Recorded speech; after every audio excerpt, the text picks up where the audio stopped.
Digital Learning Day, event sponsored by the secondary mathematics team and technology departments.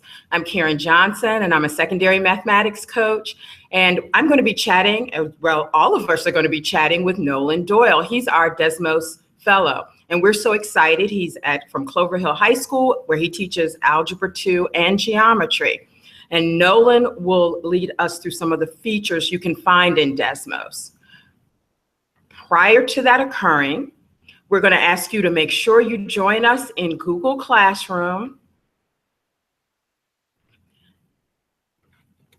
And I just want to make sure you have that code. That code should be JFCU3Z. We want to know your name, your school, what you teach, and who's watching with you. Now, just so you know,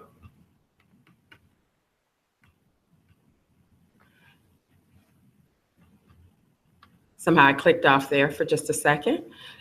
Just so you know, even though this topic may not be directly aligned with your content, throughout the day, you're going to find activities that will actually work for you, that can be adapted to meet your needs in the classroom.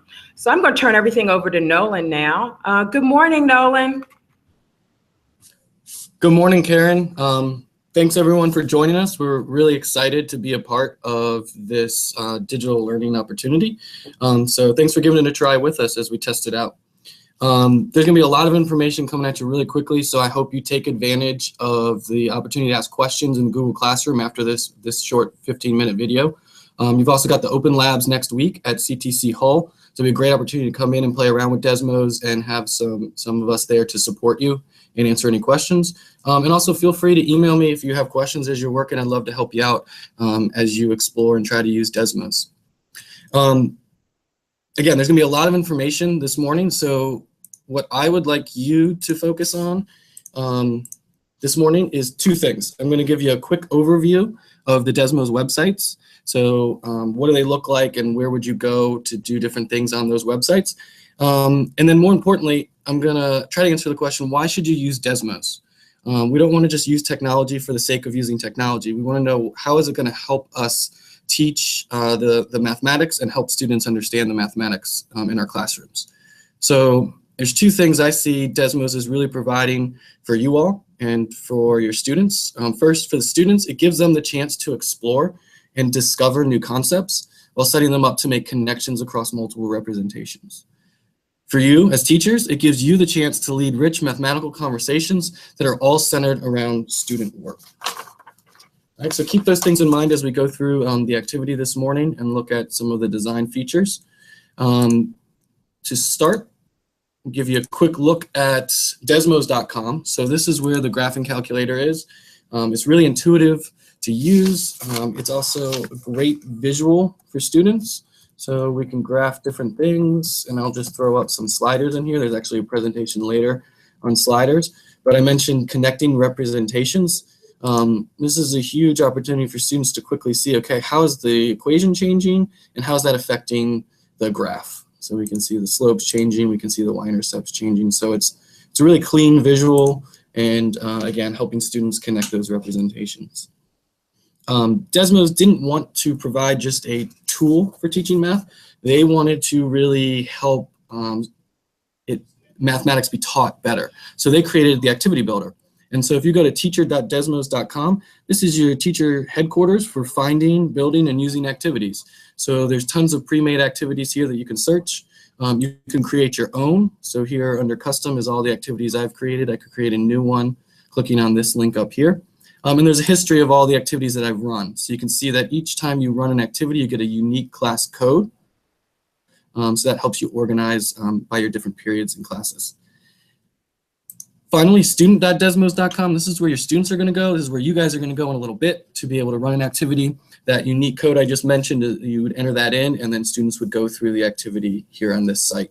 If you sign into an account, you can re-enter that code at any time and revisit that same activity. Everything's going to automatically save. So if you start something in class, students can finish it up at home, or they can always refer back to it to study or review.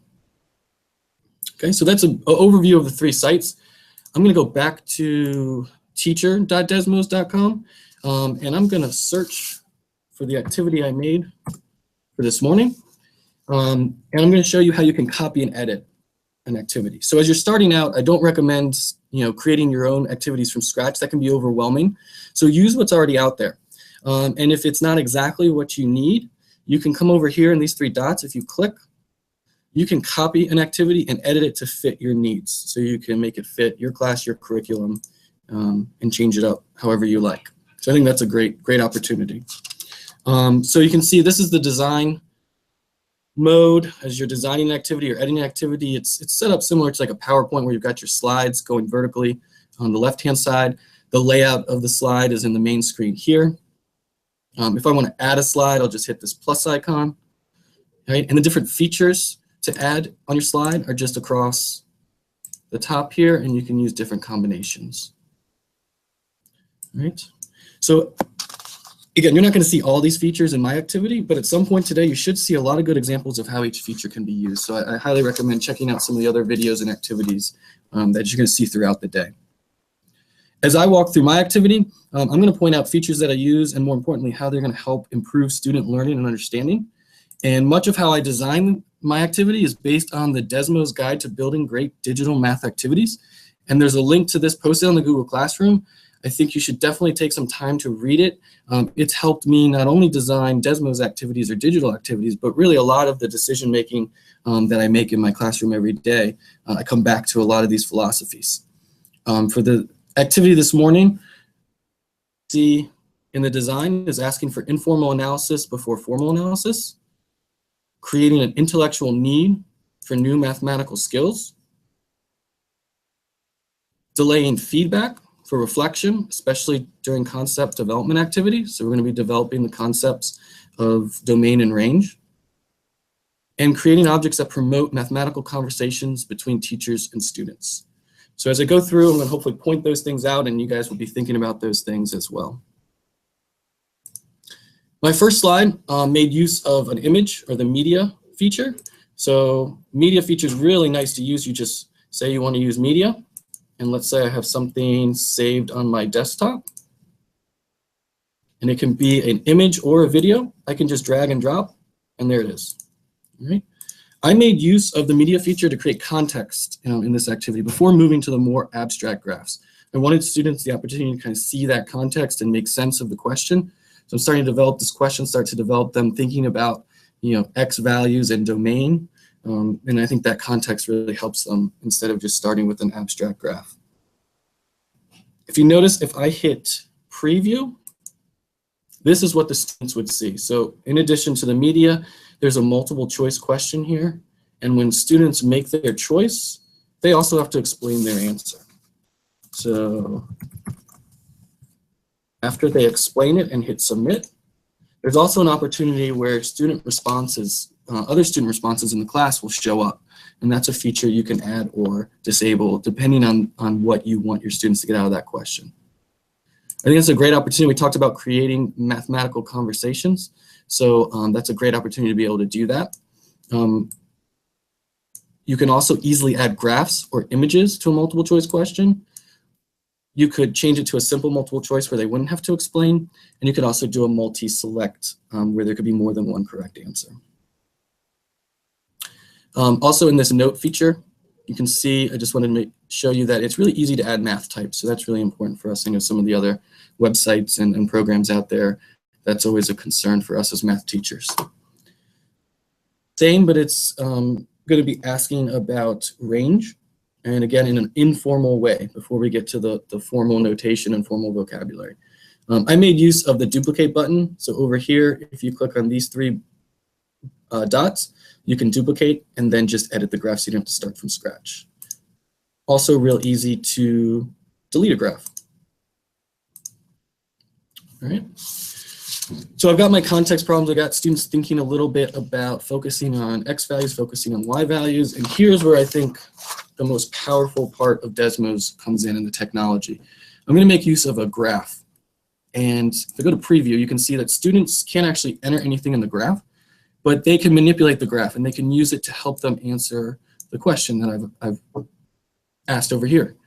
And what I love is the visual representation and the cues of where they should be looking for domain. And then the cues as they drag where they should be looking for range. I think graph analysis is one of the hardest things we teach students. And so I think the technology here is huge in helping them focus their attention on certain areas of the graph. Again, if you notice, I'm only asking for them to describe. I'm not asking for any formal notation. I really want to create the need for that formal notation. I want us to have a conversation after the activity where I can display a lot of student work. The teacher dashboard provides that opportunity to display student work.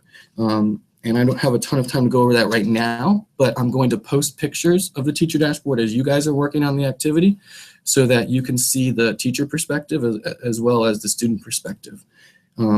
But again, I would be able to display the student responses. I could have that conversation of, wow, wouldn't it be nice if we could take all these answers that are slightly different and have one way to describe it. And it'd make it easier to communicate. So hopefully students see the notation not as something extra burdensome, but something useful and beneficial to communicate with each other. Again, I'm delaying that feedback. They don't know if they're correct or if they're incorrect, so that we can have a conversation as a class with the student responses. It leads to that discussion. And again, it puts that power back into the hands of the teacher to make those decisions. I also I started with endpoints and waited to put in graphs that go on forever to infinity until after they've done a few. And I did this on purpose because I think infinity is kind of a more abstract idea. And I could make use of that teacher dashboard. If I flash that up here, there's an option to pause the class and use teacher pacing. So I could have everyone in the class look at this slide. I could project it up on the screen. We could zoom out. We could have a conversation about, as I keep zooming out, what am I going to have to keep doing with this shaded region? We're going to have to keep it going on forever. And then you have a great conversation about infinity. You have a great conversation about how are we going to use notation to communicate that it goes on forever. Finally, the last slide. This is one of my favorite features. It's a sketch feature. It's almost like whiteboarding if you've ever done that in class, but you've got a digital record of it. You've got a way to easily display it. So here I ask students to graph something that has a range of all real numbers less than or equal to 4. So they can use different tools to sketch what they think would be a correct answer. And what's awesome about this is I'm going to look at a different activity I used, a sketch feature. You can display an overlay of all the responses. So again, great opportunity to ask open-ended questions, opportunities for students to be correct and incorrect in more than one way. And then the conversations that you can have with your students as you display this overlay feature is awesome. You can start talking about, well, what has to be true about all the graphs? What could be different? What sticks out as the correct answers? What sticks out as maybe an incorrect answer? And as you're talking about incorrect answers and using student work, the teacher dashboard has the anonymize feature. So it will change the student names to famous mathematicians, so no one has to feel embarrassed if their work is up there and it's incorrect. Ultimately, I hope you see in this activity that I tried to create something that used student ideas and responses to develop concepts and content. I hope you see the advantage of the technology, especially with domain and range, of how that technology can help students focus their attention for graph analysis. I wanted students to be able to play around with the concepts and then lead them to the final formalized notation and vocabulary. You're now going to get a chance to experience this from the perspective of a student. So you're going to be able to go to student.desmos.com and enter in your class code of RYS3K, and you can join the activity. I'm going to turn it back over to Karen. Thank you so much, Nolan. That was great, and we thoroughly enjoyed it. But those of you out there viewing, now you have an opportunity to see Desmos from the student perspective. Nolan and I will be working with you, and he's going to be taking screenshots and posting them in Classroom as you go through the activity. So if you take a moment right now, join us at student.desmos.com. Nolan's code once again for that activity, RYS3K.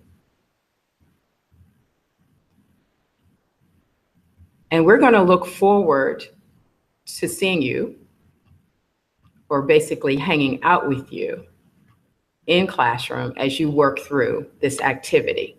If you have any questions, please post them. And we have just enjoyed this opportunity to present this event today. Thank you, Nolan. Thanks everybody for attending our first Digital Learning Day session. They've got them scheduled throughout the day. So we look forward to seeing you online.